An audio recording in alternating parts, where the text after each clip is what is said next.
है। ये वायरस देखते ही देखते पूरे शहर में फैल जाता है, लेकिन यह कोई साधारण वायरस नहीं था। इसकी सबसे अजीब बात यह थी कि संक्रमित होने के बाद भी लोगों की पुरानी यादें, आदतें और शौक खत्म नहीं होते थे। जो इंसान पहले हाई जंप का खिलाड़ी, वह एक खतरनाक जॉम्बी बन गया। उसकी मांसपेशियां असामान्य रूप से बड़ी हो गईं। अब वह एक ही छलांग में 10 मीटर से भी ऊंची इमारत पर पहुंच जाता था। एक दूसरा जॉम्बी ऐसा था जिसे शॉपिंग का बहुत शौक था। संक्रमित होने के बाद भी वह मॉल के बाहर ही भटकता रहता था। उसकी उंगलियां खून से लथपथ थीं। फिर भी उसके दिमाग में बस एक ही बात चल रही थी, खरीदारी करनी है। एक और जॉम्बी हमेशा सूट पहनकर हाथ में ब्रीफ केस लिए घूमता रहता था। वह बार बार अपनी घड़ी देखता था और ऐसे भागता था जैसे उसे किसी भी हालत में मेट्रो पकड़नी हो। एक जॉम्बी ऐसा भी था जिसकी कमर हमेशा टेढ़ी रहती थी। वह अजीब तरीके से रेंगते हुए आगे बढ़ता था। इन सभी जॉम्बी को देखकर ऐसा लगता था जैसे उनका पुराना जुनून अभी भी उनके अंदर जिंदा हो। यही बात इन्हें बाकी जॉम्बी से कहीं ज्यादा डरावना बना देती थी। इसी बीच केविन अपने ऑफिस से घर लौटता है। हर दिन की तरह वह अपनी गर्लफ्रेंड लीसा के घर का दरवाजा खटखटाता है। वह बार बार लीसा का नाम लेकर आवाज लगाता है, लेकिन अंदर से बिल्कुल भी जवाब नहीं आता। पूरा घर डरावनी खामोशी में डूबा हुआ था। केविन के मन में तुरंत एक बुरा ख्याल आता है। वह धीरे से झुककर दरवाजे की छोटी सी दरार से अंदर देखने की कोशिश करता है।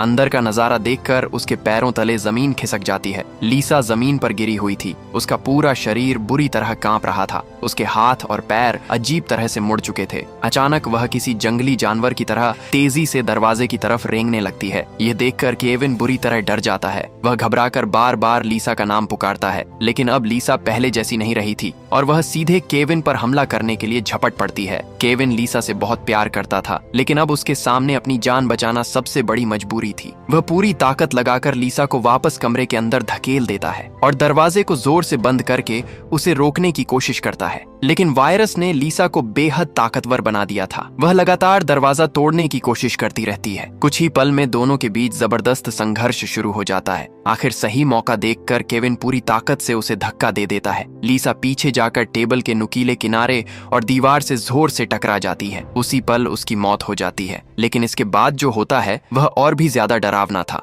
मरते ही लीसा का शरीर तेजी से बूढ़ा होने लगता है। देखते ही देखते वह एक बूढ़ी औरत जैसी दिखाई देने लगी। यह नजारा देखकर केविन डर से कांप उठा। उसने एक पल भी वहां रुकना ठीक नहीं समझा। वह तुरंत घर से बाहर भाग गया, लेकिन जैसे ही वह सड़क पर पहुंचा उसके होश उड़ गए। पूरा शहर तबाही में डूब चुका था। आसमान में कई फाइटर जेट तेजी से उड़ रहे थे। ऐसा लग रहा था जैसे वे भी इस शहर से भाग रहे हों। सड़कों पर हजारों जॉम्बी घूम रहे थे। वे हर जिंदा इंसान का पीछा कर रहे थे। जो भी उनके हाथ लग रहा था उसे बेरहमी से काट रहे थे। कुछ ही घंटों में पूरा शहर किसी नरक से कम नहीं लग रहा था। केविन भी जॉम्बी के झुंड के बीच फंस चुका था। अब उसके पास सिर्फ एक ही रास्ता था। जितना दूर भाग सकते हो उतना दूर भागो। वह बस ऐसी जगह पहुंचना चाहता था जहां एक भी जॉम्बी न हो। भागते भागते उसकी नजर सड़क किनारे खड़ी एक टैक्सी पर पड़ी। टैक्सी का ड्राइवर अभी भी सदमे में बैठा हुआ था। उसे समझ ही नहीं आया था कि शहर में क्या हो चुका है। केविन पूरी रफ्तार से टैक्सी की तरफ दौड़ पड़ा। उसी समय एक लड़की भी जान बचाकर वहां पहुंची। उसका नाम सोफिया था, लेकिन उसके पीछे कई जॉम्बी तेजी से दौड़ रहे थे। तभी अचानक एक सूट पहना हुआ आदमी दौड़ कर आया। उसने किसी की परवाह की बिना सबसे पहले टैक्सी का दरवाजा खोला और अंदर जाकर बैठ गया। मजबूरी में केविन और सोफिया भी पीछे वाली सीट पर बैठ गए। तीनों ने जल्दी से दरवाजे बंद कर लिए। टैक्सी वहां से तेजी से निकल गई, लेकिन उनकी मुश्किल अभी खत्म नहीं हुई थी। कुछ देर बाद केविन की नजर उस सूट वाले आदमी की गर्दन पर पड़ी। वहां गहरे दांतों के निशान थे। उसे पहले ही एक जॉम्बी काट चुका था और वायरस उसके पूरे शरीर में तेजी से फैल रहा था। कुछ ही पलों में उसकी आंखों से खून बहने लगा। उसकी त्वचा सड़ने लगी। उसका चेहरा पूरी तरह बदलने लगा। ड्राइवर ये सब देखकर घबरा गया। उसने पीछे मुड़कर उसे पकड़ने की कोशिश की, लेकिन तभी वह आदमी पूरी तरह जॉम्बी बन गया। उसने सबसे पहले ड्राइवर के हाथ पर जोर से काट लिया। इसके बाद वह सीधे केविन पर टूट पड़ा। वह उसे नोचने और काटने की कोशिश करने लगा। केविन ने पूरी ताकत लगाकर उसे लात मारी। जोरदार धक्के से टैक्सी का दरवाजा खुल गया और वह जॉम्बी चलती गाड़ी से नीचे जा गिरा। लेकिन खतरा अभी भी खत्म नहीं हुआ था। ड्राइवर के शरीर में भी वायरस फैल चुका था। कुछ ही सेकंड में उसकी आंखें लाल हो गईं। उसने अपना होश खो दिया। उसका पैर एक्सीलेटर पर पूरी ताकत से दब गया। टैक्सी बेकाबू होकर हाईवे पर तेज रफ्तार से दौड़ने लगी। इसी बीच ड्राइवर भी पूरी तरह जॉम्बी बन गया। वह बार बार पीछे मुड़कर केविन और सोफिया पर हमला करने की कोशिश कर रहा था। दोनों सीट बेल्ट पकड़कर अपनी जान बचाने की कोशिश कर रहे थे। अचानक तेज रफ्तार टैक्सी कई गाड़ियों से टकरा गई।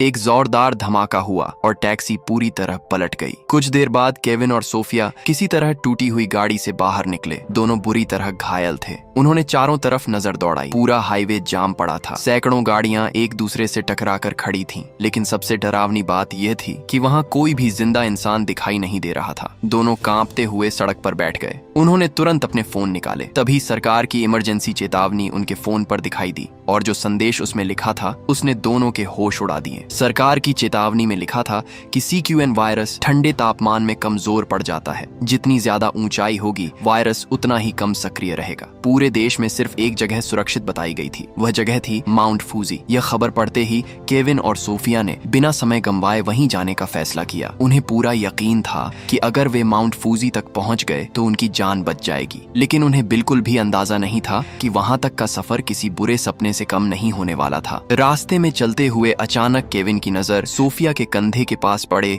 एक ताजा काटने के निशान पर पड़ी। उसे देखते ही उसके चेहरे का रंग उड़ गया। उसने तुरंत अपनी राइफल उठाई और उसका निशाना सीधे सोफिया के सिर पर टिक गया। सोफिया की आंखों से आंसू निकल पड़े। वह कांपती हुई बोली, 3 दिन पहले उसे पड़ोस के एक छोटे बच्चे ने काट लिया था, लेकिन 3 दिन बीत जाने के बाद भी वह बच्चा ज़ॉम्बी नहीं बना। उसे समझ नहीं आ रहा था कि ऐसा कैसे हुआ। सोफिया की बेबस हालत देखकर केविन का दिल पिघल गया। वह ट्रिगर दबाने की हिम्मत नहीं कर पाया। उसने सोचा शायद हर काटा हुआ इंसान ज़ॉम्बी नहीं बनता। यही सोचकर उसने सोफिया पर भरोसा करने का फैसला किया। लेकिन यह भरोसा ज्यादा देर तक नहीं टिक पाया। जैसे ही दोनों जंगल के अंदर पहुंचे, सोफिया का चेहरा अचानक पीला पड़ गया। वह अपना सिर पकड़कर दर्द से तड़पने लगी। उसका पूरा शरीर बुरी तरह कांपने लगा। कुछ ही सेकंड में उसकी आंखें लाल हो गईं। ऐसा लग रहा था कि अब वह भी ज़ॉम्बी बनने वाली है। यह देखकर केविन बुरी तरह घबरा गया। उसने फिर से अपनी राइफल उठाई, लेकिन इस बार भी वह गोली नहीं चला पाया। उसने मुड़कर अपनी जान बचाने के लिए दौड़ लगा दी। वह बिना पीछे देखे लगातार भागता रहा। कुछ दूर जाने के बाद उसे एक लकड़हारा दिखाई दिया। उसे लगा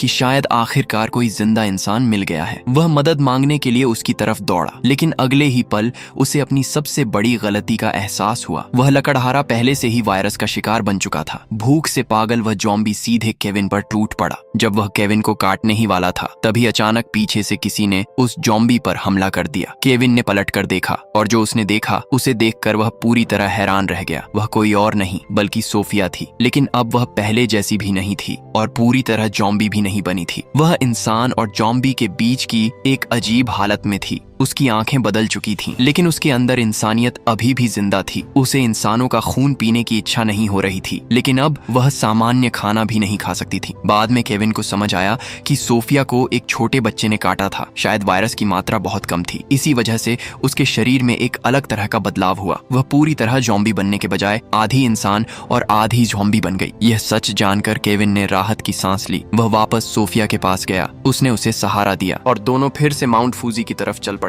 कई घंटों तक लगातार पैदल चलने के बाद उन्हें रास्ते में एक सुनसान शॉपिंग मॉल दिखाई दिया। दोनों को लगा कि शायद वहां खाने का सामान और पानी मिल जाए, इसलिए वे सावधानी से मॉल के अंदर दाखिल हो गए। लेकिन उन्हें बिल्कुल भी अंदाजा नहीं था कि इस मॉल के अंदर उनका सामना एक और खौफनाक खतरे से होने वाला है। केविन और सोफिया जैसे ही शॉपिंग मॉल के अंदर पहुंचे, उन्हें एक अजीब सी जली हुई बदबू महसूस हुई। पूरा मॉल सुनसान पड़ा था। चारों तरफ डरावनी खामोशी छाई हुई थी। केविन ने सोफिया से कहा कि वह किसी कपड़ों की दुकान से नए कपड़े पहन ले, ताकि उसकी हालत देखकर किसी को उस पर शक न हो। सोफिया एक लग्जरी स्टोर के अंदर चली गई। वह आईने के सामने खड़ी होकर खुद को देखने लगी, लेकिन उसे बिल्कुल भी एहसास नहीं था कि कोई उसे घूर रहा है। धीरे धीरे एक ज़ॉम्बी सेल्स गर्ल उसके पीछे आकर खड़ी हो गई। उसने अपना खून से भरा डरावना मुंह खोला और अचानक केविन पर हमला कर दिया। केविन जोर से जमीन पर गिर पड़ा। ज़ॉम्बी उसे काटने ही वाली थी। तभी अचानक एक कुल्हाड़ी हवा में लहराई और सीधे ज़ॉम्बी के सिर में जा लगी। एक ही वार में वह ज़ॉम्बी वहीं ढेर हो गई। केविन ने ऊपर देखा। उसके सामने हरे कपड़े पहने एक बहादुर लड़की खड़ी थी। उसका नाम एना था। वह पास में रह रहे सर्वाइवर ग्रुप की सदस्य थी और इस तबाही के बाद मिलने वाली दूसरी जिंदा इंसान थी। एना ने बिना देर किए केविन और सोफिया को अपने साथ चलने के लिए कहा। तीनों सावधानी से मॉल से बाहर निकलने लगे, लेकिन जैसे ही वे बाहर पहुंचे, चारों तरफ से ज़ॉम्बी उनके पीछे पड़ गए। उसी समय छत पर मौजूद सर्वाइवर ग्रुप ने बर्तन और लोहे की चीजें जोर जोर से बजानी शुरू कर कर दी। शोर सुनते ही ज्यादातर जॉम्बी उसी तरफ भाग गए। मौका देखकर केविन, सोफिया और एना सीढ़ियों की तरफ से ऊपर चढ़े और करीब 7 मीटर ऊंची छत पर पहुंच गए। यही वह अस्थायी ठिकाना था जहां कुछ बचे हुए लोग अपनी जान बचाकर रह रहे थे। फिलहाल यही जगह सबसे सुरक्षित दिखाई दे रही थी, लेकिन कुछ ही देर में केविन को समझ आ गया कि इस दुनिया में सबसे बड़ा खतरा सिर्फ ज़ॉम्बी नहीं है। कई बार इंसान ज़ॉम्बी से भी ज्यादा खतरनाक साबित होते हैं। वहां रहने वाला एक आदमी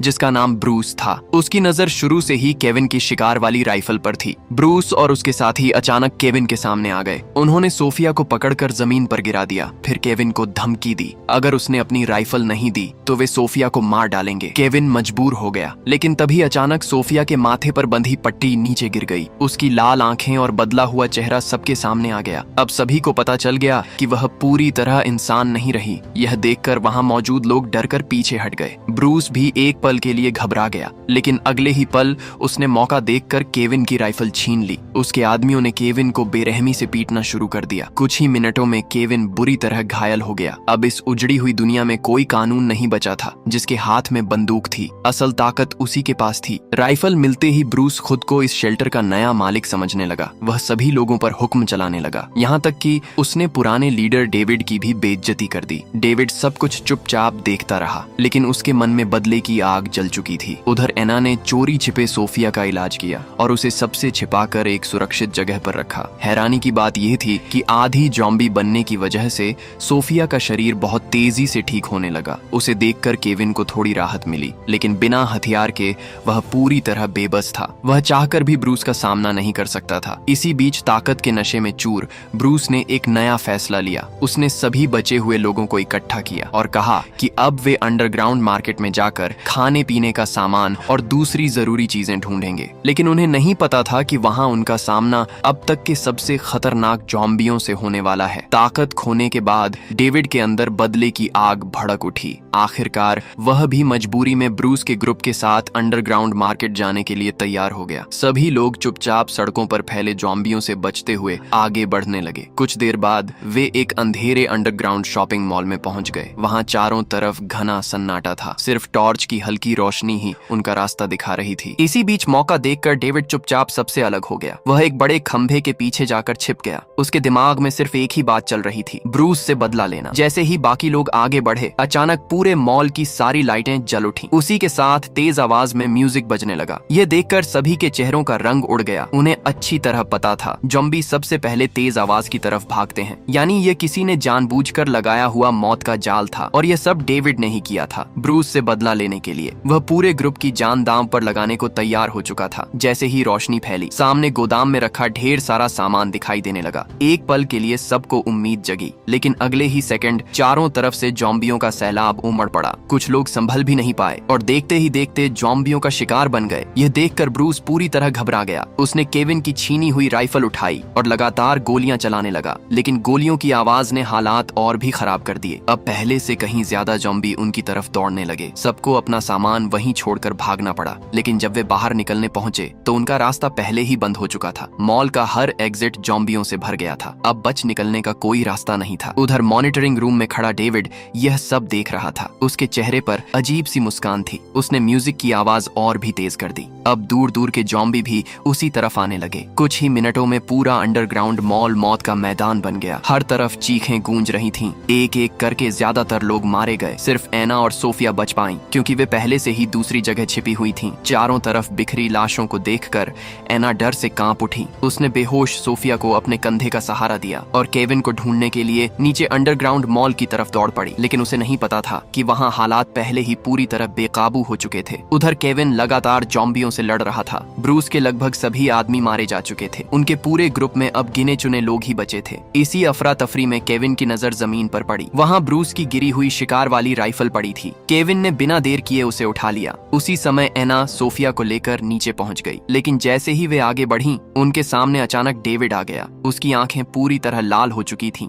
उसे देखकर साफ लग रहा था कि अब उसके साथ कुछ बहुत भयानक होने वाला था। अचानक डेविड ने अपनी ही उंगली अपनी आंख में घुसा दी उसका चेहरा पूरी तरह डरावना हो चुका था। ऐसा लग रहा था जैसे वायरस ने उसके दिमाग पर पूरा कब्जा कर लिया हो। जैसे ही उसकी नजर एना पर पड़ी, वह पागलों की तरह उस पर टूट पड़ा। एना तुरंत सोफिया का हाथ पकड़कर भागने लगी, लेकिन डेविड लगातार उनका पीछा कर रहा था। कुछ ही सेकंड में वह उनके बेहद करीब पहुंच गया। ऐसा लग रहा था कि अब दोनों का बचना नामुमकिन है। तभी अचानक एक गोली चलने की आवाज गूंजी। गोली सीधे डेविड के सिर में लगी और वह वहीं गिर पड़ा। केविन ठीक समय पर वहां पहुंच गया था। उसने अपनी राइफल से एना और सोफिया की जान बचा ली। कुछ ही देर बाद ब्रूस और एक बुजुर्ग आदमी भी वहां पहुंच गए। अब चारों ने मिलकर बाहर निकलने का रास्ता ढूंढना शुरू किया, लेकिन जैसे ही वे लंबे कॉरिडोर के आखिर में पहुंचे, उनके कदम वहीं रुक गए। सामने से ज़ॉम्बियों का एक विशाल झुंड उनकी तरफ बढ़ रहा था और पीछे का रास्ता भी बंद हो चुका था। अब वे चारों पूरी तरह फंस चुके थे। चारों तरफ सिर्फ मौत ही मौत दिखाई दे रही थी। केविन ने अपनी राइफल को मजबूती से पकड़ लिया। अब वह पहले वाला डरा हुआ इंसान नहीं रहा था। उसके अंदर जीने और दूसरों को बचाने का हौसला जाग चुका था। उसने गहरी सांस ली और ट्रिगर दबा दिया। पहली ही गोली ने कई ज़ॉम्बियों को गिरा दिया। इसके बाद केविन लगातार अपनी जगह बदलता रहा और एक के बाद एक गोलियां चलाता गया। उधर ब्रूस ने भी हथियार उठा लिया और मजबूरी में लड़ाई में शामिल हो गया। लेकिन ज़ॉम्बियों की संख्या इतनी ज्यादा थी कि उन्हें रोकना लगभग नामुमकिन लग रहा था। इसी बीच भीड़ को चीरता हुआ एक विशालकाय ज़ॉम्बी सामने आ गया। उसने आते ही केविन को जोर से धक्का मारा। केविन जमीन पर जा गिरा। उसने पूरी ताकत लगाई, लेकिन उस राक्षस जैसी ताकत के सामने वह कुछ नहीं कर सका। आखिरी पल में उसने अपनी राइफल उठाई और सीधे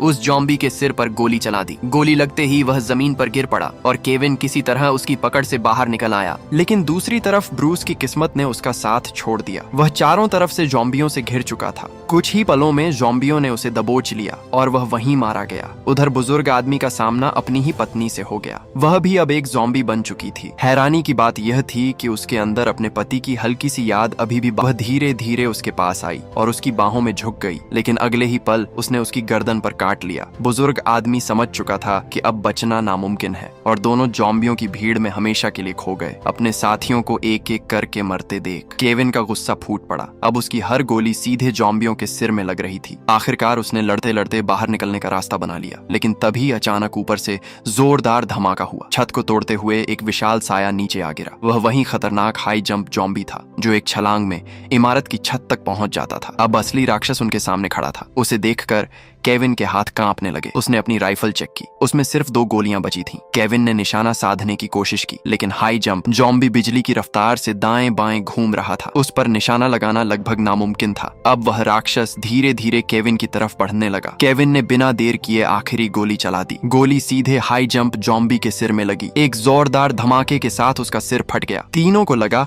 कि आखिरकार यह लड़ाई खत्म हो गई, लेकिन अगले ही पल वह डरावना ज़ॉम्बी फिर से खड़ा हो गया। उसने अपना खून से भरा विशाल मुंह खोला और सीधा सोफिया और एना की तरफ झपट पड़ा। केविन समझ गया कि अब उसके पास कोई गोली नहीं बची है। अगर उसने अभी कुछ नहीं किया तो दोनों की जान चली जाएगी। बिना एक पल गंवाए वह पूरी ताकत से ज़ॉम्बी की तरफ दौड़ा। उसने अपनी राइफल को दोनों हाथों से कसकर पकड़ा और पूरी ताकत के साथ उसके सिर पर जोरदार वार कर दिया। वार इतना शक्तिशाली था कि हाई जंप ज़ॉम्बी हवा में कई बार घूमता हुआ दूर जा गिरा और फिर कभी नहीं उठा। आखिरकार सबसे खतरनाक दुश्मन का अंत हो चुका था। तीनों ने राहत की सांस ली। वे तुरंत वहां से निकल गए। कुछ दूर जाने पर उन्हें एक ऐसी कार मिल गई जो अभी भी चलने की हालत में थी। तीनों जल्दी से कार में बैठे और पूरी रफ्तार से माउंट फूजी की तरफ निकल पड़े, लेकिन उन्हें बिल्कुल भी अंदाजा नहीं था कि असली खतरा अभी उनका इंतजार कर रहा था। माउंट फूजी का ज्वालामुखी चुपचाप सक्रिय होना शुरू हो चुका था। जिस जगह को वे अपनी आखिरी उम्मीद समझ रहे थे, वही जगह जल्द ही उनसे भी बड़ा नरक बनने वाली थी। यही इस फिल्म की सबसे बड़ी खासियत है। ये सिर्फ ज़ॉम्बियों की कहानी नहीं सुनाती, बल्कि इंसानों की असली सोच भी सामने लाती है। अगर आपको ये कहानी पसंद आई हो तो वीडियो को लाइक जरूर करें, अपने दोस्तों के साथ शेयर करें और ऐसी ही शानदार मूवी एक्सप्लेनेशन देखने के लिए चैनल को सब्सक्राइब करना बिल्कुल मत भूलिए। मिलते हैं